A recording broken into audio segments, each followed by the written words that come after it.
Fala pessoal, sejam muito bem-vindos ao primeiro episódio do Crescimento Atômico, esse quadro de entrevistas. Você já deve ter assistido aí a minha trajetória como empreendedor, como é que eu levei uma empresa do zero aos 20 milhões de reais, estou compartilhando isso com vocês, mas não é só a minha história que tem Crescimento Atômico. Então, estou trazendo sempre convidados especiais que tiveram uma trajetória de crescimento atômico e hoje a gente vai falar com uma pessoa super especial. E estou aqui ligando o meu modo aprendiz, eu uso esses momentos também para fazer uma mentoria. E esse cara aqui é o seguinte, antes de falar o nome dele, eu vou falar aqui que o pessoal escreveu sobre ele na descrição. Esse cara é um dos principais líderes do Brasil em startups e crescimento rápido, engenheiro de telecomunicações, tem uma vasta experiência internacional, empreendedor em série. Esse cara também, ele é referência em franchising, franquia. Eu brinco que ele é o mini semi-exato mineiro, gente boa pra caramba. E não só tudo isso, o cara ainda tem 4 filhas, uma família linda. Seja muito bem-vindo, meu amigo Henrico. Grande Bento, um prazer muito grande poder falar do crescimento atômico. Eu acho que a gente compartilhar, ao mesmo tempo que a gente fala e passa boas práticas, a gente aprende muito. Essa construção que a gente sempre fala aqui no nosso ecossistema de inovação de Florianópolis, que juntos a gente consegue criar efetivamente uma inteligência coletiva. Espero poder contribuir, aprender, discutir bastante, porque realmente quando a gente tem um crescimento e nada mais é do que levar para o Brasil inovação, levar para o Brasil empreendedorismo, emprego e um país melhor. Então vamos conversar bastante, Beto. É isso aí, meu amigo. Estou muito feliz com a tua presença aqui, abrindo esse podcast, esse quadro de entrevistas. Vamos lá. Cara, você é CEO do Grupo RV. RV veio de Rede Vistorias, né? Hoje é um grupo. Então, para começar, vamos começar do final para o começo. Como é que está hoje, né, o Grupo RV, tamanho, número? Me fala um pouquinho, o pessoal ter a dimensão, o que faz, onde atua. Dá um breve resumo aí do que é o Grupo RV para a galera que não conhece ainda entender do business. E aí depois a gente faz uma trajetória, tá? Nosso negócio principal, nós somos uma empresa de serviço de vistorias em imóveis. Mas o que isso significa? A gente conseguiu trazer segurança e transparência para as transações imobiliárias do país. A gente sabe que transação imobiliária, mercado imobiliário é parte significativa do PIB do Brasil e a gente sabia que tinha muitas travas por causa da falta de transparência nesse processo. E a vistoria, que nós não inventamos nada aqui, que na Europa, Estados Unidos, tem muitas empresas de home inspection, elas sempre foram empresas que, por trazer segurança e transparência, conseguiram deixar ainda mais importante esse setor da economia no mundo inteiro, é muito importante. Então, nós viemos para o Brasil. Como surgiu tudo isso depois, eu vou falar um pouco da minha jornada como executivo, mas quando eu saí de executivo, comecei a empreender, e uma das coisas que eu comecei a empreender foi no mercado imobiliário. E observando o que acontecia nas transações imobiliárias, um problema muito sério para as imobiliárias, para as construtoras, para os administradores de condomínio, por falta dessa transparência. E a vistoria que poderia ajudar nessa transparência era deixada de lado ou feita de forma muito unilateral ou de forma muito amadora. E aí, vendo essa oportunidade de mercado, olhando para o mercado americano, que foi o mercado que eu mais, nesse momento, busquei informação. Para você ter números, aqui as empresas dos Estados Unidos de home inspection são centenas de empresas com capilaridade nacional, mas as 5 maiores empresas de home inspection nos Estados Unidos têm mais de 1.700 unidades. E naquele momento eu falei, o Brasil não vai ficar atrás num setor tão importante da economia e não tem nada que possa ajudar nessa questão. Foi aí que eu pesquisando como trazer, eu falei, precisa ter esse serviço, precisa ter uma empresa especializada de vistoria no Brasil, mas precisa ter tecnologia, porque senão a gente não consegue escalar. Como é que a gente vai ter um padrão de vistoria em Florianópolis igual ao de Manaus sem tecnologia? Coisas boas da vida, pesquisando, achei os 2 sócios meus que desenvolveram em 2011 o primeiro aplicativo do Brasil de vistoria chamado Vistoria Simples. E eles estavam vendendo a tecnologia para o mercado. 2015, liguei para eles e falei, cara, vamos montar uma empresa. Eles não me conheciam, eles contam até que foi a coisa mais maluca do mundo. Eles não me conheciam, eu primeiro mandei um e-mail dizendo, cara, eu topo montar uma empresa com vocês, uma empresa de serviço que usa a tecnologia que vocês desenvolveram, essa empresa compra o código e a gente continua desenvolvendo o código, mas nós vamos prestar o serviço, porque a dor no mercado não está somente na tecnologia, está no serviço, e a tecnologia vai ser uma forma da gente prestar isso de forma eficiente. E foi aí que a gente conseguiu unir esforços com essa mensagem. Eu vim para Floripa, a gente tomou um café na Lagoa da Conceição e todo o negócio começou. E como era uma dor muito grande do mercado, rapidamente a gente conseguiu, e eu já vinha, depois eu vou contar um pouco da minha história com franquias, eu já vinha com conhecimento de franquias. Como era uma dor muito latente, e é engraçado essa dor, Bento, que se eu te perguntar para os seus sócios, perguntar para qualquer pessoa que você entrevistar aqui se já teve algum problema com vistoria de imóveis... Vai ter. É uma dor que todo mundo teve na hora que alugou, na hora que comprou, na hora que construiu. É um negócio que é fácil de explicar. Eu tive. Pois é. Inclusive, meu sogro teve recentemente, lá em Campo Grande, aquela coisa de o cara querer reformar o apartamento com o laudo da vistoria. Ele falou, cara, mas eu não tava... Não. Gastou uma bala. Sim. E aí quase não ia ter limite para... Então, existe isso também. Né? Sim. Essa dor é uma dor que... Ou a pessoa já teve um problema, ou alguém da família, algum amigo. Então, foi muito fácil de começar a crescer através de franquias, porque as pessoas entendiam que realmente existia uma dor, porque eu gosto de falar que a inovação é você resolver dor, né? Que às vezes você inova e não resolve dor, então fica um pouco difícil de você ter um crescimento atômico. Então, foi a partir daí, a gente conseguindo trazer uma empresa de serviço com tecnologia escalável, porque se a gente começamos como franquia, tem tecnologia, a gente consegue falar para o franqueado, cara, está aqui o modelo, está aqui a tecnologia, você presta o serviço, nós vamos te dar a consultoria necessária para você desenvolver o mercado. E foi dessa forma que a gente começou, Bento. Legal. Agora vamos falar de números para o pessoal ter uma ideia, tamanho de grupo RV. Então fala faturamento, fala número de rede, né? Quantos franqueados vocês têm, quantos países. Então vamos começar do hoje, aí depois a gente faz essa trajetória, pode ser? Claro. Vai entregar tudo aqui, então. Exatamente. Então, vamos começar a gente... Hoje, né? Além da questão de serviços de vistoria, a gente acabou agregando outros serviços. A gente hoje tem uma corretora de seguros. Então, o Grupo RV, como um todo, desde a parte de prêmios que a gente gera de seguros, desde a parte de receitas que a gente gera nas unidades próprias de vistoria, de royalties que a gente recebe das franquias, todo esse conjunto, em 2024, o nosso GMV foi de 144 milhões. 144 milhões. Exato. E aí, se a gente pega de 21 para cá, para o pessoal ter uma noção do crescimento, 21 foi 78, 22 foi 121, 23 foi 128, depois eu vou explicar o porquê que nesse ano... Fiquei curioso. O crescimento foi menor, e de 23 para 24, saímos de 128 para 144. Antes de 21, a gente não tinha o segmento de seguros, era só serviço. Então, é um ponto importante, porque, só para abrir um parênteses, quando você cria, no nosso caso, uma rede de franquias, nós criamos uma empresa com capilaridade nacional. E com isso nós criamos um ecossistema. E ao criar um ecossistema, a gente conseguiu colocar novas possibilidades de receita, como, por exemplo, seguros. Então, a gente começou, a partir de 21, a obter novas linhas de receita, porque ao longo do tempo a gente foi construindo um ecossistema. Que legal. São quantos franqueados hoje? Hoje a gente, na janeiro de 25, a gente está em torno aí de uns 152. 152. Exato. Legal. Estão presentes em que regiões? Hoje a gente tem uma capilaridade muito boa no Brasil inteiro, mas para trazer um pouco mais de contexto, Sul e Sudeste a gente está em todas as principais cidades. Legal. Centro-Oeste, aí a gente já está mais Goiânia e as principais de Goiás, Tocantins e Distrito Federal. Nordeste mais no litoral, e Norte ainda falta a gente ir pro Acre, Roraima, então, e Amazonas.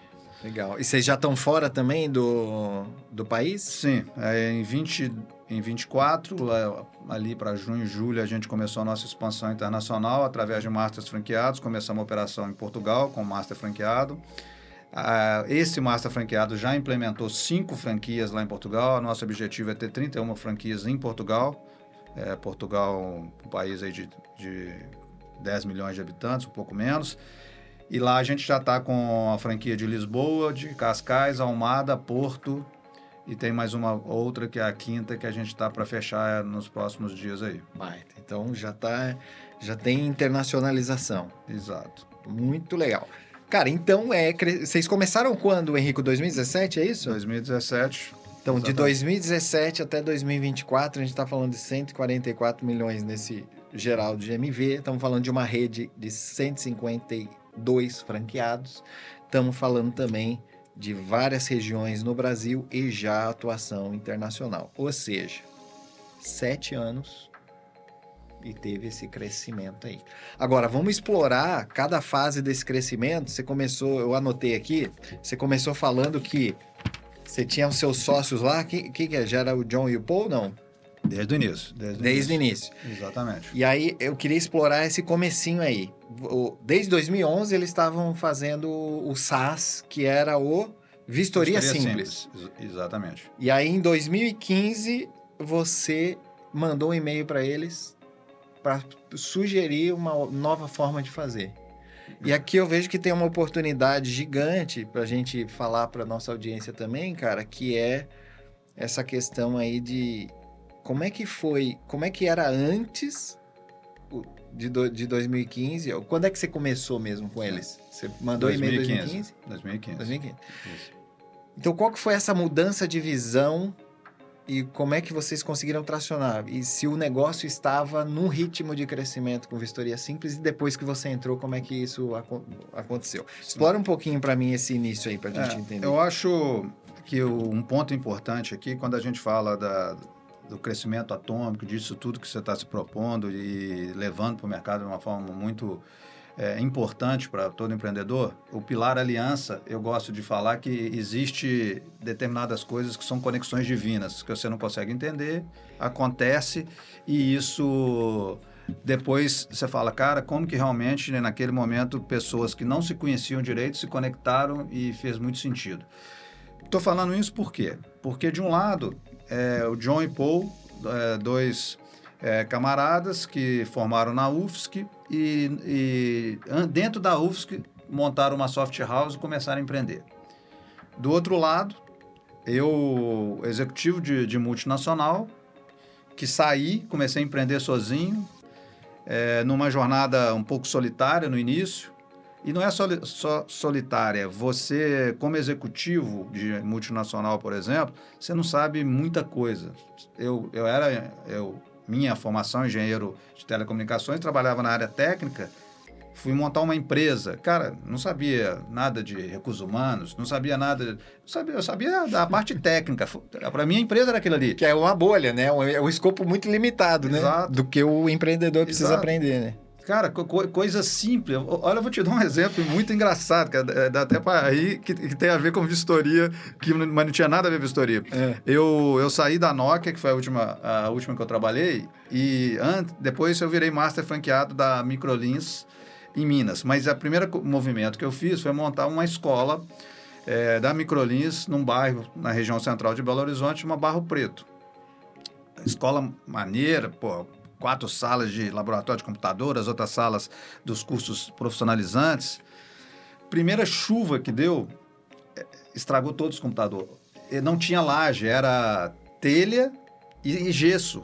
Eu não fiz vistoria, nem imaginava nada de vistoria, não olhei o teto, entendeu? Mas eu estou contando que você, como executivo, você investe muitas vezes, assim, e leva muito baque num primeiro momento, porque você não tem uma visão de uma empresa como um todo, Sim. Independente do cargo que você tem dentro de uma grande empresa. É totalmente diferente, é outro game, né? É outro game. Só que, isso eu falei das desvantagens. Tem as vantagens de eu ter vindo de uma multinacional, com uma visão mais global das coisas, entendendo como se trabalhava de forma multicultural, na Nokia principalmente. Na Motorola, que foi a que eu também trabalhei antes, pessoas do mundo inteiro, então, e pessoas de diferentes idades. Então, eu já fui entendendo um pouco como lidar com diferentes culturas, diferentes faixas etárias. Foi muito importante isso. E do lado dos meus sócios, foi o inverso. Foi o inverso. Eles já tinham uma visão de montar as coisas, de bater o escanteio e correr na área para fazer o gol de cabeça. Eles tinham, mas faltava uma visão fora da bolha, olhando para o todo. Então foi uma união, como eu disse, uma conexão divina e complementar. Porque eu hoje, se eu fosse para dar o conselho para como se cria um time vencedor, eu acho essa visão de trazer executivos com uma visão um pouco mais global, um pouco mais ampla e ter pessoas que empreendem desde cedo gera uma inteligência coletiva que a gente gosta de falar muito grande. Cara, isso é ouro aqui. Olha que legal. Cara, esse negócio que você falou para mim é ouro. Então, vocês têm também um perfil complementar no sentido não só de repertório, porque aqui o que você falou é repertório, mas de perfil também comportamental? Cara, isso é muito engraçado. Na última rodada de investimento que nós recebemos no Grupo RV, nós passamos por 3 rodadas de investimento, e a última rodada entrou 2 fundos, um fundo de São Paulo que chama G5 e um fundo nacional, mas concede muito aqui em Joinville, que é a Aurea, que é o pessoal que estava na DataSul e fez todo o IPO lá para TOTS. Eles pediram para a gente fazer um PDA, que é o teste de perfil e tal, né? Aí tem 5 eixos lá que eu não vou entrar em detalhes, mas uma coisa muito engraçada. Eu quero falar de 2 eixos aqui para te responder essa questão de perfil complementar. O meu perfil, o eixo risco é gigantesco. Eu lembro que o Jorge da Aurea falou comigo, cara, eu nunca vi uma pessoa com um perfil risco tão elevado. É mesmo. Então, isso me leva a tomar decisões, às vezes, muito rápidas, mas, às vezes, com um nível de risco muito grande. Sim. E a outra questão que é analisada é perfil norma. Eu já não sigo muita norma. E o John é totalmente o oposto. Norma gigantesca, By the book. norma gigantesca e risco baixíssimo. O Paul fica meio no meio do caminho. Então, isso foi muito importante, cara, porque antes de eu empreender com sócios como no Grupo RV, na minha jornada de saída de executivo de multinacional até o Grupo RV, isso foram quase 13 anos empreendendo muito sozinho. E eu dei muita cabeçada, porque eu tinha esse perfil de risco muito elevado. Eu lembro, e muitas vezes você não escuta as pessoas que estão ao seu redor que falam com amor. A minha esposa, por exemplo, sempre falava assim, Henrico, mas você analisou isso? E sempre pô, Fabiola, toda hora que eu estou querendo empreender, você está vindo com uma visão um pouco que eu piso no freio e tal, e várias coisas eu poderia ter escutado, tomado decisões um pouco mais concretas, mais sólidas, mas eu também não entendia o meu perfil. Eu não tinha um autoconhecimento que eu fui ter depois. E isso, a gente se conhecer é muito importante. Porque hoje, chegando no momento presente, eu vou... Pô, esse negócio aqui é do caramba, cara. Eu quero empreender nisso aqui. O que eu faço? Ô, John, dá uma analisada nisso aqui, cara. Não dou opinião nenhuma, cara. Eu sei que ele vai analisar com uma forma muito diferente do que eu analisaria. Peço para ele analisar. Aí depois, 3 dias, 4 dias, ô, John, vamos trocar ideia sobre aquele ali? Aí, cara, eu puxo ele para um lado, ele me puxa para o outro, a gente vai... E o Paul, o terceiro sócio, que é muito engraçado, porque ele fala pouco, ele só fica observando. Mas só que quando ele fala, velho, presta atenção, porque ele foi escutando, aí ele fala, puf, entendeu? É assertivo, ele vai cirúrgico direto no negócio. Então, assim, eu aprendi muito essa questão de primeiro, um autoconhecimento, saber das suas fortalezas, das suas fraquezas, e nas suas fraquezas, busca um apoio, cara. Ninguém precisa saber tudo. Eu acho que é outra coisa do empreendedor, né? Ninguém sabe tudo. E você não precisa querer saber tudo. Você precisa ter pessoas que te apoiam para você tomar as decisões complementarem corretas. você. Cara, isso é muito legal. Deixa eu voltar aqui, usando justamente essa coisa de complementaridade. O que mudou de 2011? Você conversava com eles, as dores que eles tinham, que você trouxe uma nova visão, com um novo repertório, com um perfil de risco, que em 2015 aí vocês começaram a construir um outro tipo de negócio, que era totalmente SaaS, você Sim. trouxe essa coisa do serviço e expansão. Conta um pouquinho como é que foi essa trajetória de crescimento aí pra gente entender. Isso foi interessante, porque a primeira coisa que eu falei com eles, cara, eu sugiro e proponho a gente discutir para montar uma empresa de serviço, aquilo que eu acabei de comentar. Eu não esqueço da frase deles, fala, cara, nós somos desenvolvedores, a gente não é acostumado a sujar a mão na graxa. Foi a frase deles que eu nunca esqueci. Eu falei, não, cara, essa questão de sujar a mão na graxa é o que eu vou fazer, porque eu já sei um pouco fazer expansão de franquias. E vocês continuam com o olhar de tecnologia. E foi aí que a gente fez. E aí entra toda a questão indo agora dando um passo, como é que a gente conseguiu construir esse crescimento atômico? No nosso caso, existem vários formatos de crescimento, mas no nosso caso nós escolhemos o formato de franquia. Uhum. E o formato de franquia, ele é muito interessante porque você tem donos do seu próprio negócio na ponta. O cara que aquilo ali é a vida dele, né? E aí vai criando um ciclo muito positivo. Quanto mais franqueado você tem, mais gente dona do seu próprio negócio você tem na ponta, isso vai crescendo, crescendo. E a outra coisa que é muito interessante é que nós desenvolvemos a tecnologia e nós, através dos franqueados, executamos serviços com a nossa tecnologia. E isso retroalimenta a nossa área de desenvolvimento, que a gente não desenvolve coisas da nossa cabeça, a gente desenvolve coisas que a ponta está falando que precisa melhorar.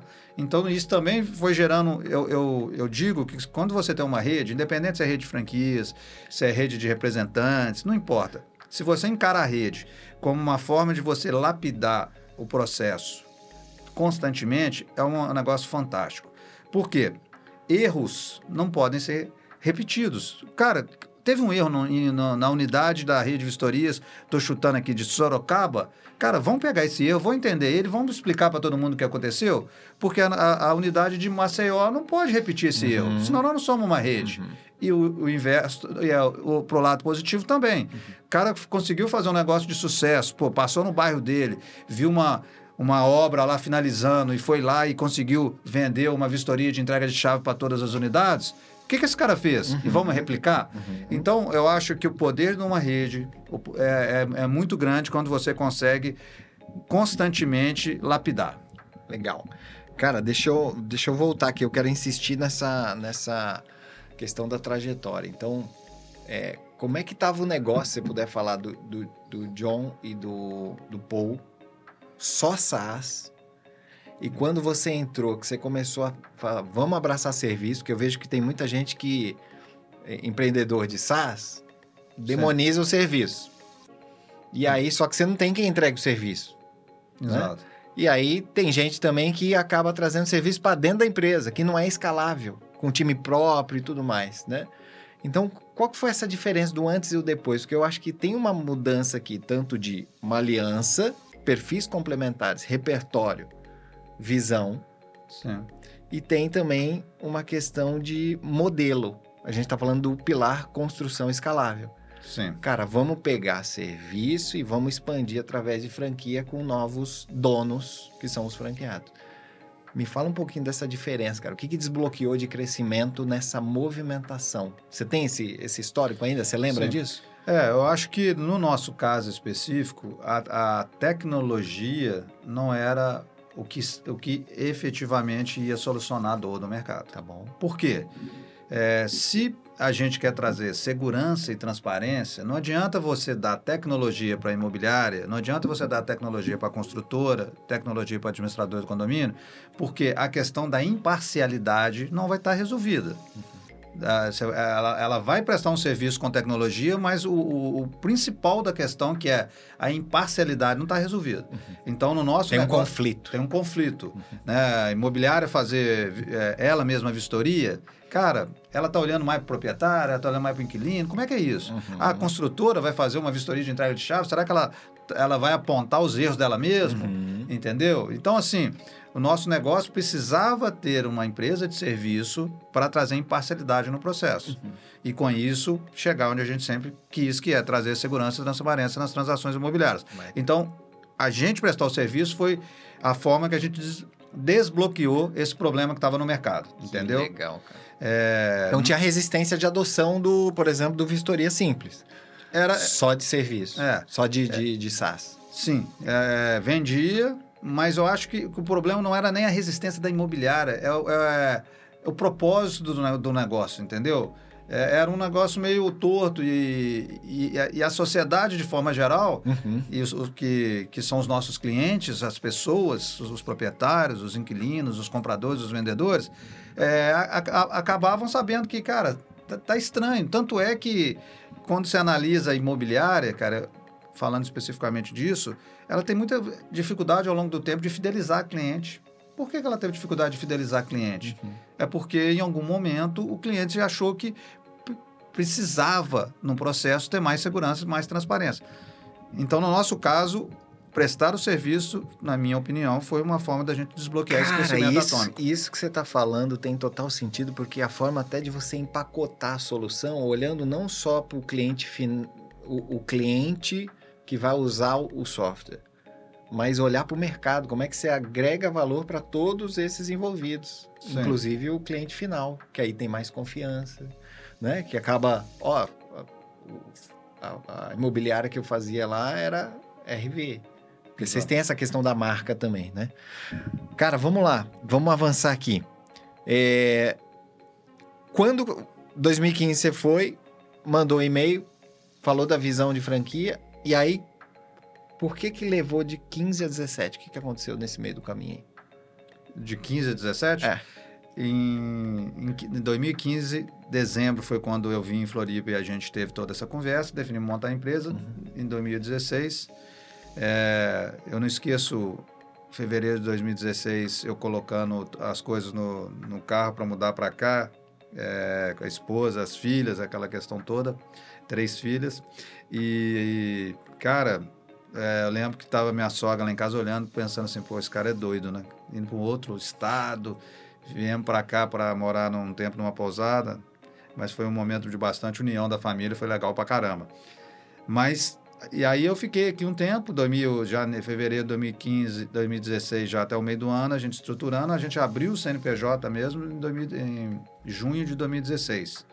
Os 6 primeiros meses a gente só atuava aqui em Floripa, e aí eu acho que é legal também entender como é que foi isso, né, cara? Desde esse primeiro momento, o John foi para que hoje é o diretor de operações, ele se envolveu nisso, ele foi para a rua fazer vistoria. Olha que interessante. Ele fazia as vistorias, o Paul eu cuidava da tecnologia, e eu fazia as campanhas para vender franquia no Facebook e tal, fazia toda a questão ali, depois recebia os leads e fazia o processo de venda.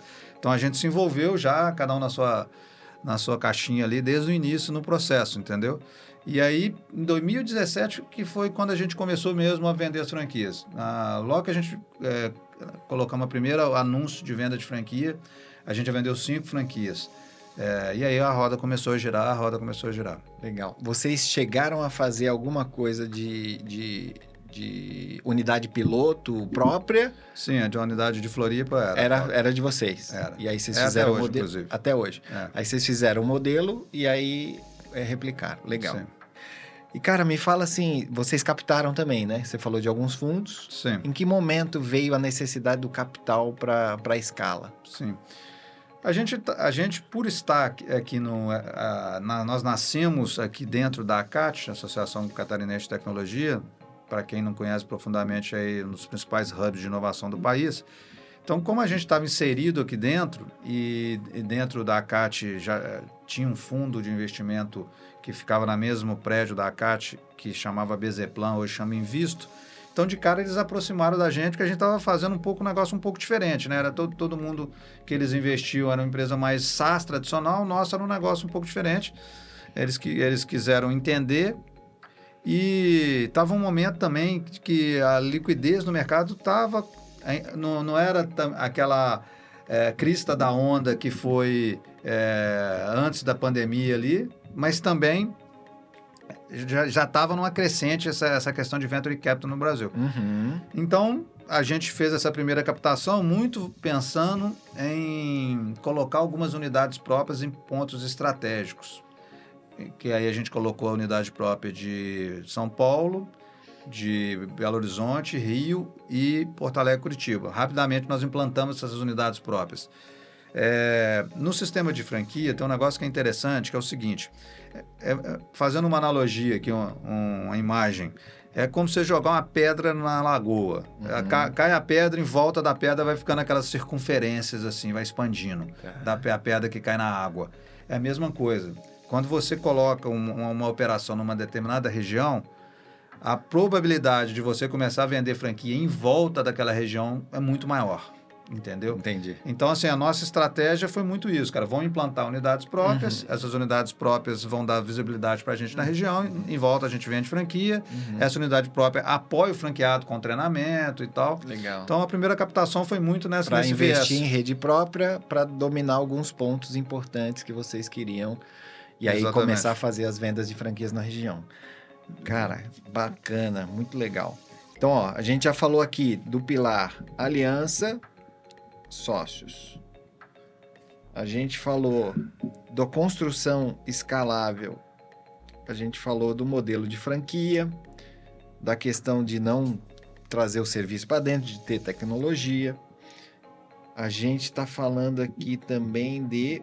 Cara, você falou uma coisa de timing agora, mas você falou também que trouxe essa coisa dos Estados Unidos. E depois a gente viu outros movimentos. Que movimentos vocês viram? Vocês acham que o Grupo RV surgiu, né, o Rede Vistoria surgiu num time certo de mercado? Como é que você vê esse cenário do timing? Ô Bento, eu acho que essa questão... A gente surgiu no time certo no seguinte sentido. Esse mercado imobiliário e principalmente essa questão aí falando mais especificamente ainda do mercado de locação estava começando a passar por transformações. A gente viu grandes empresas entrando nesse cenário, a gente viu uma Quinta Andar chegando e dando uma chacoalhada no mercado, fazendo as imobiliárias a olharem para um processo um pouco mais digital, as imobiliárias se preocuparem mais com o core, porque ao longo do tempo a imobiliária ela foi inchando. Ela começou, eu tenho uma equipe de vistoria, eu tenho uma empresa de vistoria aqui dentro, eu tenho uma corretora, seguro, eu tenho empresa de reforma, eu tenho isso, tenho aquilo, mas o grande negócio dela é comprar e alugar imóvel, vender imóvel, né? Eu sempre batia na tecla com a imobiliária que é o seguinte, vender imóvel, alugar imóvel, a pessoa muda, você comprou, você alugou, não importa, mas ela muda. Isso é um momento importante da vida dela. Pro lado da alegria e pro lado da tristeza. Sim. É um momento singular. Nasceu alguém que quer uma casa maior, faleceu alguém que não quer ficar naquela casa, casou, não importa.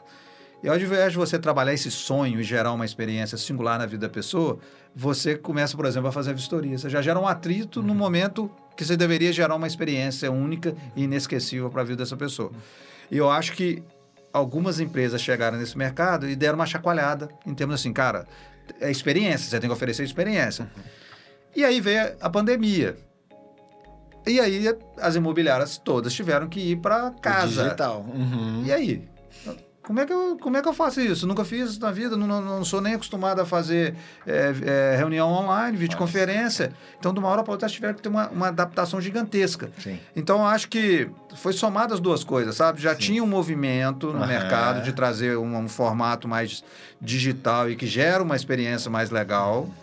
E do outro lado veio um tsunami e falou, meu amigo, você tem que digitalizar. Agora. Acelerou alguns anos aí na digitalização. Exatamente. Legal. Agora, cara, me explica aqui que eu anotei que vocês tiveram um crescimento ali em 22, vocês estavam com 121 milhões de GMV e para 23 vocês fizeram 128, cresceram 7 milhões. Sendo que em 21 para 22 era 78 para 121, né, relevante, e depois voltaram a crescer de 23 para 24, 128 para 144. O que aconteceu aqui que você ia me contar? Esse salto de 21 para 22 já foi grande porque ali a gente começou a nossa operação de seguros de forma mais robusta e aquela questão, constrói capilaridade gera um ecossistema e o ecossistema possibilita você ter outras linhas de receita, começou a acontecer aqui, de 21 para 22. De 22 para 23, aqui a gente fala de acertos, mas a gente tem que falar de erros, os aprendizados desses erros. A gente focou muito nas unidades próprias aqui. Paramos de expandir franquia. E aí a gente ficou praticamente 22 inteiros sem expandir franquia, 23 o primeiro semestre e voltamos só no segundo. E com isso a nossa capilaridade ficou a mesma e a gente só cresceu organicamente, né? Porque quando você tem um aumento de capilaridade o tempo inteiro, claro, você tem vários tipos de crescimento. Você tem um crescimento da sua própria base existente. Você tem um crescimento de uma nova base. Então, somadas as duas coisas, potencializa a questão do crescimento atômico. E essa somatória da base com a nova base te gera a possibilidade de novas receitas. Claro. Então, você tem que continuar crescendo. Nós estamos falando de um país, Bento, que são 5.500 e poucos municípios. A gente tinha na cabeça, cara, nós vamos estar em todos os municípios com mais de 100 mil habitantes. Só que com mais de 100 mil habitantes no Brasil, são 323 municípios. Agora, e os outros 5.200 municípios? Aí que a gente começou a entender, tanto é que agora, eu comentei que o ano passado a gente cresceu 3 franquias todos os meses. Foram 36 franquias novas, no né? ano, né? Eu não tinha chegado a falar, mas é bom frisar. Foram 36 novas no ano de 2024. Em 2025, a gente começa o primeiro trimestre crescendo 4 por mês, mas a partir de abril, 6. Ah, mas como é que você vai crescer 6 se só tem 323 cidades? Cara, mas tem 5.200 e poucos municípios, tem menos de 100 mil habitantes. Claro. Que modelo que você tem que achar um modelo para você estar nessas cidades. Essas cidades é o motor do Brasil, está aí também. As coisas estão acontecendo, o pessoal consome, o pessoal compra casa, o pessoal aluga casa, a economia está girando ali também. E muitas vezes a gente deixa cidades menores de lado e às vezes até tem um oceano azul ali, né? Sim. Que a gente olha muito para alguns locais que a guerra está maior e esquece de outros. O Mar Vermelho e o Oceano Azul. E vocês chegaram a adaptar modelo para cidades menores? Sim, aí tem que ser um modelo mais enxuto, um modelo que o próprio franqueado, aí ele não é somente o gestor, ele também é o executor, então tem que ser um negócio diferente. Mais enxuto para caber naquele mercado. Cidade. Exato. Show de bola, cara. Teve um negócio que você falou aqui que eu acho que é muito dessa questão do impacto e receita recorrente. Mas antes de falar do impacto e receita recorrente, eu quero voltar aqui rapidinho para o 22 para 23. Qual foi o racional de investir em rede própria e parar de vender franquia? Por que a gente investiu isso? Cara, houve uma mudança na mentalidade do Venture Capital, do universo, tanto dos fundos de investimento como das startups, das empresas investidas, porque entrou o inverno das startups. Teve um período no mundo, juros muito baixos, muita coisa acontecendo, que o dinheiro foi para capital de risco. Muito dinheiro no capital de risco, obviamente, todo mundo tomando risco. E com isso, se falava no mercado, por exemplo, se eu chegasse para você e falasse, Bento, como é que está o seu negócio? Eu não ia perguntar se você está ganhando dinheiro, se você está dando lucro, não. Como é que você cresceu de receita? Era só isso. Só que muitas vezes você podia ter crescido 2 vezes de receita e 10 vezes de despesa. No final, a conta não fechava do mesmo jeito. Só que chegou o inverno das startups. E aí, até a forma dos fundos lidarem com as startups começou a mudar o discurso. Não é... Cara, quanto você está gerando de EBITDA? Quanto você está gerando de margem? Olhando para a eficiência mesmo. Exato. E foi aí que a gente começou a mudar um pouco, porque antes a gente tinha unidade própria por 2 coisas. No primeiro momento, a unidade própria ela existiu para localização e a gente crescer franquia em volta. E cumpriu o seu papel de forma maravilhosa. Só que chegou um segundo momento que a gente ficou travado nas unidades próprias por essa visão. A unidade própria, 100% da receita vem para a holding. Então, a gente cresce mais de receita. Só que isso não cresce margem. Você não cresce margem. A franquia só vem 10% de royalties. Só que é puro. Entendeu? A execução está nos 90% que fica com o franqueado. Então, assim, eu acho que essa mudança foi uma mudança nossa, mas num contexto geral, mudou para todo mundo. Entendeu? Não é mais só receita. Eu acho que as startups, elas passaram a cair na real. O mundo real de negócio. Empresa é feita para dar lucro. Se a empresa não dá lucro, vai ter em algum momento a isso conta aí. não vai Até fechar. porque tem os ciclos econômicos e tudo mais, né? É. Ou seja, essa alta dos juros e Exato. como é que movimenta isso. Agora, cara, que interessante. Aí vocês, em 23, perceberam isso, fecharam o ano de 23 com esse crescimento mais baixo e começaram a olhar para a eficiência também. E aí, em 24, vocês começaram de novo a vender isso? Começamos a expansão novamente no departamento de expansão no segundo semestre de 23. Segundo semestre de 23 já estava com um departamento de expansão. Isso. Legal. Mas tem um ponto aqui que eu acho importante, que foi 23, que é o seguinte: muito empreendedor deixa um pouco de lado o lado financeiro, que eu digo assim, não é que deixa de lado, sabe, quer mais dinheiro, não tem controle, não é isso. Uma empresa precisa ter um CFO muito bom. Uma empresa precisa ter um CFO muito bom. Isso eu quero deixar essa mensagem aqui, porque muitos empreendedores delegam isso, ou ele mesmo faz, e aí, cara, é aonde você perde dinheiro. É aonde você perde dinheiro. Ainda mais quando você tem dinheiro. Isso aconteceu muito nas startups, porque elas receberam aportes... Desperdício, né? Entendeu? Vazava pelo ladrão. Exato, a piscina com buraco que você não olha pro buraco, entendeu? Você tá sempre enchendo, mas só que tá vazando. Então, assim, cara, olha para isso. Olha, essa austeridade, né, cara? Exato. Aquela coisa de, cara, queima, não importa, e cresce primeiro, depois arruma eficiência, mudou um pouco, né? Mudou bastante. Como é que você aloca melhor esse capital, como você respeita melhor esse capital, obviamente não com a crença da escassez, né? Tá, e aí você construiu essa maquininha de expansão. Vocês não tinham um departamento de expansão antes? Não, sempre tivemos. Como é que foi essa parada aí de você começou vendendo, e aí você montou depois essa maquininha, esse departamento de crescimento, vendendo para franquia. Fala um pouquinho como é que foi o processo de amadurecimento e da construção desse sistema operacional aí de expansão. Sim. Desde o primeiro momento a gente estruturou. No primeiro momento eu vendia, em seguida a gente já contratou uma pessoa para fazer as vendas de franquia, e depois a gente ficou com um time de 3 pessoas fazendo vendas de franquia. Isso veio até final de 21 ali, quando entrou 22, que veio toda essa questão da gente focar em outras coisas e perder um pouco o fio da meada em relação à expansão. Mas a gente sempre teve, a gente já tinha receitinha de bolo para vender franquia, então a retomada, na verdade, foi muito tranquila, né? Foi tranquilo. Porque a gente já tinha todo o caminho trilhado. Falando de sistemas operacionais que foram importantes, né, para essa escala, além dessa máquina da expansão, que aí você já falou do efeito da rede e tudo mais, quais foram as outras máquinas ou sistemas operacionais que são importantes para o crescimento do Grupo RV? Eu acho que eu já comentei algumas vezes, mas essa questão do ecossistema, entendeu? Quando você consegue criar esse ecossistema, aí você começa a ter outros crescimentos acontecendo de forma fácil, vamos dizer assim, porque você já está dentro do cliente. E aí é importante você entender um pouco isso, porque muitas vezes você fala assim, se você já está dentro do cliente, você pode vender qualquer coisa que faça sentido para aquele cliente. Cara, tem que estar encaixado na jornada dele. Opa! Tem que estar encaixada na jornada dele. Tem que ser um negócio fluido.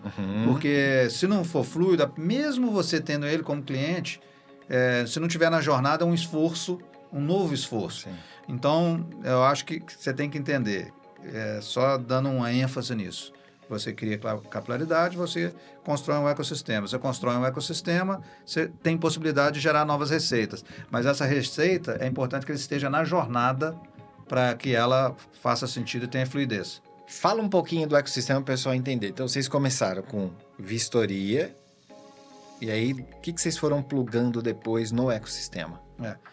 Primeiro, a gente foi tendo as imobiliárias como clientes. Tá. Ao ter as imobiliárias como clientes, a gente conseguiu, primeiro, chegar na questão do imóvel, a unidade, depois chegar no condomínio, porque muitas imobiliárias são administradores de condomínio, muitas imobiliárias trabalham com imóveis comerciais, então a gente também chegou no universo de imóveis comerciais. E por a nossa tecnologia, apesar do nosso cliente ser B2B, ela interage com o B2B2C, a gente acabou chegando nessas pessoas e ajudando as imobiliárias a gerarem mais receitas. Porque hoje, por exemplo, se a gente é uma empresa de vistoria e a gente tem uma operação de seguros, a imobiliária é cliente nossa de vistoria. Ela paga para a gente, mas ela é parceira com seguros. Ela ganha comissão para distribuir nossos seguros. Tá bom. Entendeu? Então, hoje, o nosso relacionamento com o nosso cliente é um pouco de cliente de parceria. E muitas vezes a parceria gera mais receita para a imobiliária do que ela paga. Então, ela começa a trabalhar com a gente e ganha mais comissão do que ela paga. Entendeu? Cara, peraí, vamos parar aqui, que eu acho que esse modelo é sensacional. Então, quer dizer que, além de vistoria, você tem seguro, você tem mais alguma coisa hoje de produto? Não. E a gente tem algumas questões de SaaS, né? A gente, para abrir um parênteses aqui para você, para ficar claro, a gente começou como uma empresa que olhava a transação, vistoria de entrada, vistoria de saída. Tá bom. Ao longo do tempo, a gente passou a ser uma empresa que olha a jornada da locação. Opa! Então, o que a gente fez? A gente tem um software que chama Easy, que é uma esteira digital que ajuda todos os processos que precisam de troca de documentação e etc, antes da locação. Legal. Aí a gente tem a vistoria de entrada. Depois a gente tem um módulo de alteração do imóvel. Todas as alterações do imóvel durante a locação são feitas por dentro da nossa tecnologia. Aí a gente tem a vistoria de saída. Aí a gente tem um módulo de orçamento, que esse imóvel vai precisar passar por um orçamento. E a gente tem parceria com empresas de reparo. Então a gente é uma empresa que olha a jornada da locação. Legal. E com isso a gente conseguiu agregar coisas, né? Por isso que voltando, fazendo um link com o que eu falei anteriormente, você tem que olhar a jornada. Sim. Então, hoje, como nós olhamos a jornada, que tipo de coisa que a gente consegue colocar na jornada? Então, você tem uma máquina de também desenvolver produto. Sim, isso é uma questão que ou desenvolver produto, ou conectar quem já tem esse produto dentro da jornada. Hoje você tem alguma coisa estruturada ou está mais na cabeça de vocês, sócios, empreendedores que olham para essas oportunidades? Hoje você tem alguém dedicado para olhar para isso? Não. Não, a gente tem o pessoal de produto, né? Tá. Que olha o tempo inteiro o que conectar. A gente separou a área de... Porque antes a área de tecnologia ficava dentro da rede Vistorias, e a rede Vistorias demandava da área tech. Hoje não. A área tech é uma unidade de negócio separada, que tem que gerar a sua receita, tem que dar lucro, e a rede Vistorias consome dela e paga para ela. Só que quem olha a jornada inteira é a área tech. Então a área tech tem que ficar olhando outras coisas para conectar nessa jornada para ela gerar a receita dela. Que legal, cara. E aí vamos voltar àquele ponto que eu achei genial. Então você pegou o cliente que deveria pagar o negócio da vistoria, né? O serviço e o SaaS, é isso? Exato. Esse cara agora começa a ser comissionado, porque ele vira canal teu também para seguros. Exato. E vende para a base deles, que são os inquilinos e etc. É isso, né? Exatamente. E aí, com isso, você faz uma conta corrente. Ou seja, tem imobiliária que não paga nada, tem imobiliária que não paga nada no sentido da conta ali, do saldo, do saldo, né? da conta. E tem gente que ganha dinheiro ainda em cima. Exatamente. Cara, sensacional. Exatamente. Como é que isso teve algum impacto no crescimento, quando vocês acharam esse racional e plugaram o seguro, assim, de aumentar a conversão, ter mais vendas, de habilitar as imobiliárias? Conta um pouquinho como é que isso desbloqueou também. Aquele franqueado que entendeu que a gente deixou de ser Rede Vistorias e passou a ser Grupo RV, e o Grupo RV ele vem com essa visão um pouco mais ampla de cliente que vira parceiro. O cara que entendeu isso, ele conseguiu gerar um lock-in com o cliente muito grande, cara. E aí o cliente ficou totalmente parceiro dele. Agora o desafio nosso é como que a gente pega essa mentalidade de crescimento atômico de alguns franqueados e leva para todos, entendeu? Então, esse é o desafio nosso no momento, é que todos entendam essa mudança, que a gente deixou de ser uma empresa que olha a transação para ser uma empresa que olha a jornada da locação, que a gente deixou de ser uma rede Vistorias e passou a ser Grupo RV. Que legal. Cara, e você falou uma palavra que é chave dos pilares aqui do crescimento atômico, que eu queria explorar mais isso contigo.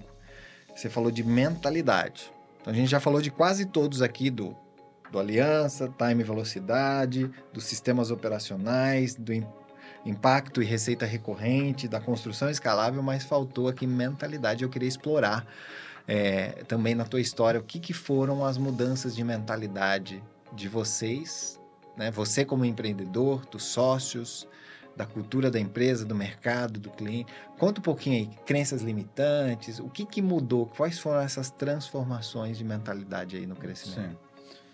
Ô Bento, assim, eu tô agora falando do Henrico, depois eu levo para a sociedade, para a empresa. Eu sempre fui uma pessoa muito envolvida com natureza, com esporte de aventura, e a natureza me ensina muita coisa e me ensina que as coisas mudam todos os dias e que você tem que adaptar. Tá bom.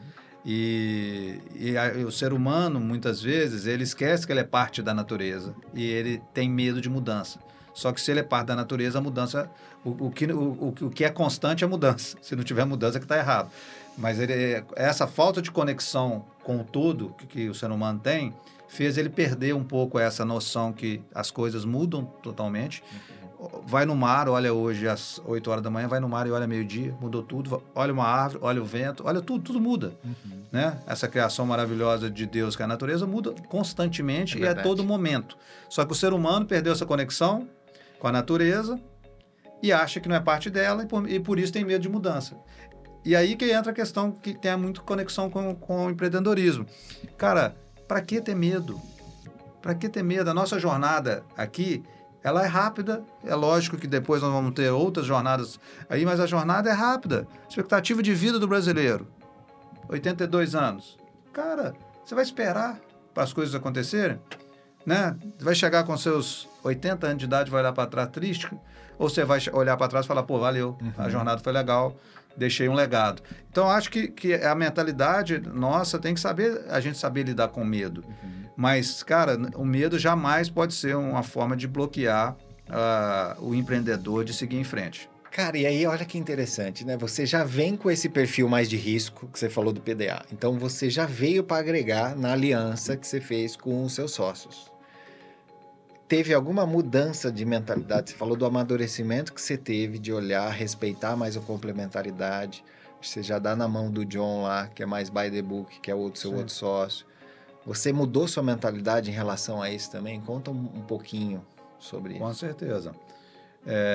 Eu acho que individualmente a gente tem que tomar cuidado de ser bloqueado pelo medo, mas a gente tem que entender as nossas limitações e as conexões que a gente tem que fazer. Então, se você está cercado de pessoas boas, por mais que você esteja, às vezes, no cargo de CEO, de C-Level e com poucas pessoas que muitas vezes você vai tomar decisões sozinhas, etc. Cara, tem sempre pessoas que vão agregar na sua decisão. Então, por mais que você pense que vai tomar uma decisão sozinho, converse, troque ideia com as pessoas. Muitas vezes o imediatismo faz você tomar uma decisão e a gente tem que tomar muito cuidado com isso. E os próprios meios de comunicação que a gente passou a usar, WhatsApp, etc., tudo leva ao imediatismo. Então, muitas vezes, chega uma mensagem para você, você se sente na obrigação de responder 30 segundos depois. Mas se é um negócio extremamente importante, cara, raciocina, põe a cabeça no travesseiro, traz uma energia positiva para aquela decisão, conversa com as pessoas, troca ideia, entendeu? Então, acho que isso para mim foi talvez o meu maior amadurecimento profissional, mas na verdade não é nem profissional, é pessoal, né? É saber que, cara, nem tudo, as decisões precisam ser tomadas imediatamente. Sim. Compartilha, conversa, põe a cabeça no travesseiro, vai tomar seu banho, depois de 2 dias volta nesse assunto. O famoso vai dormir com isso. Exatamente. Henrique, como é que eram suas relações antes de ter essa maturidade? Você falou da sua esposa, que às vezes ponderava, você não dava ouvido.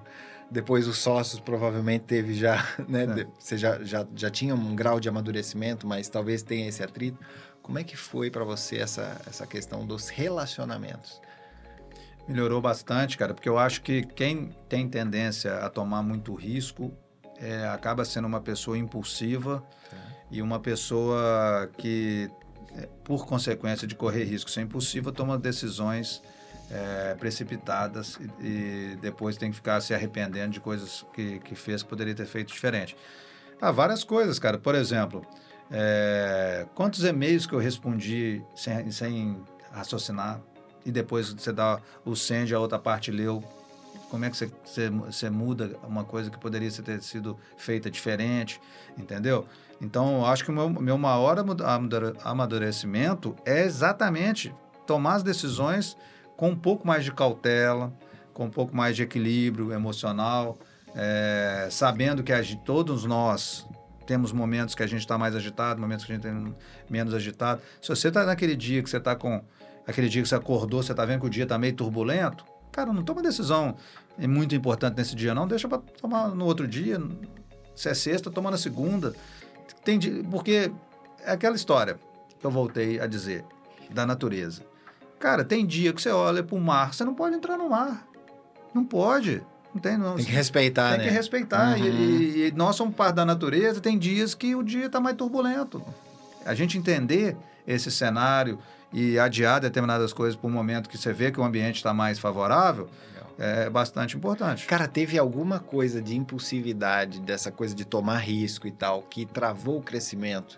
E algum exemplo que quando você amadureceu melhor, você viu, cara, tomei uma decisão mais pensada e isso acelerou o crescimento? Você lembra de algum episódio? Muito.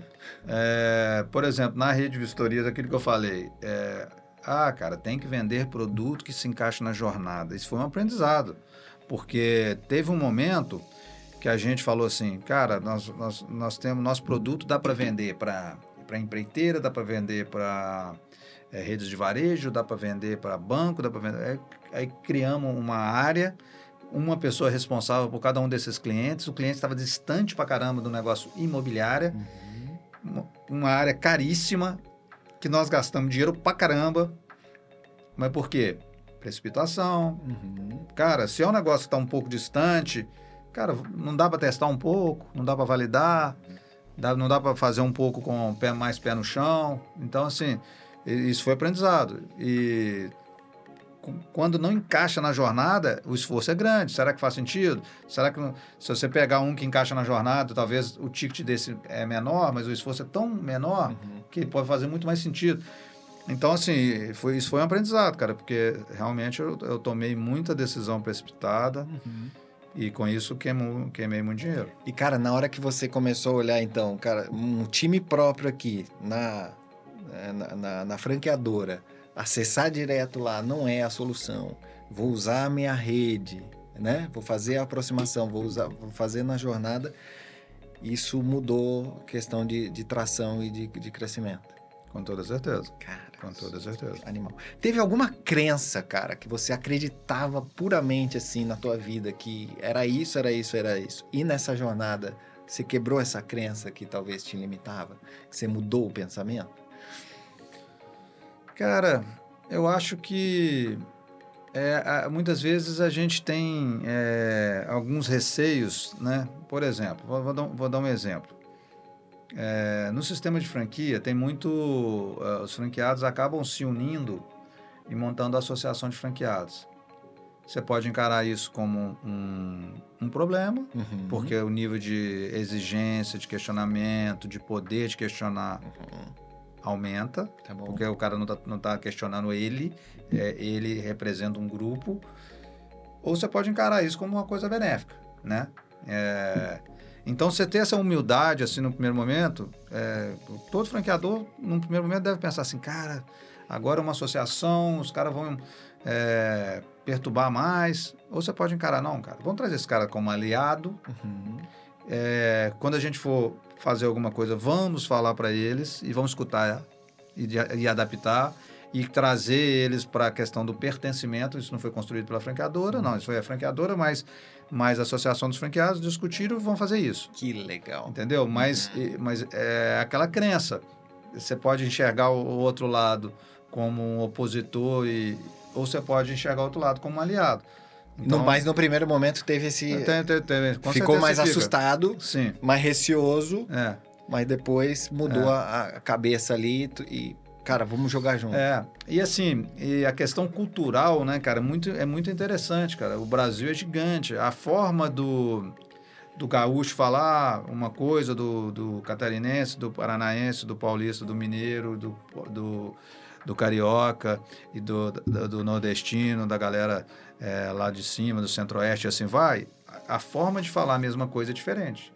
E você tem que saber entender, né? E, às vezes a cobrança vindo de um mineiro é diferente de uma cobrança vindo do gaúcho, que é diferente do cobrança do carioca. Então, você entender isso é legal, porque ainda mais quando você está num ambiente que as pessoas são do bem, cara, olha a mensagem e olha o motivo dessa mensagem, não olha a forma como a mensagem foi transmitida. Contexto, intenção. Porque é diferente. Legal. Então, você saber lidar com isso, porque num primeiro momento você pode ter um choque cultural, né? Sim. Você pode ter um choque cultural. Sim. Cara, e olha o quanto o repertório que você teve como executivo de lidar com um monte de gente, trabalhar em um monte de lugar, te ajuda num desafio desse de lidar com um monte de cultura, um monte de gente. E com certeza as pessoas olham para você como um líder, né? Talvez que o John e o Paul lá atrás do... né? O John mais na operação e o Paul na tecnologia, talvez não tivessem essa habilidade, né, tão grande de relacionamento e de administrar conflitos e casar interesses. Cara, animal, né? Animal. Eu comentei hoje numa outra reunião que eu estava, que é o seguinte...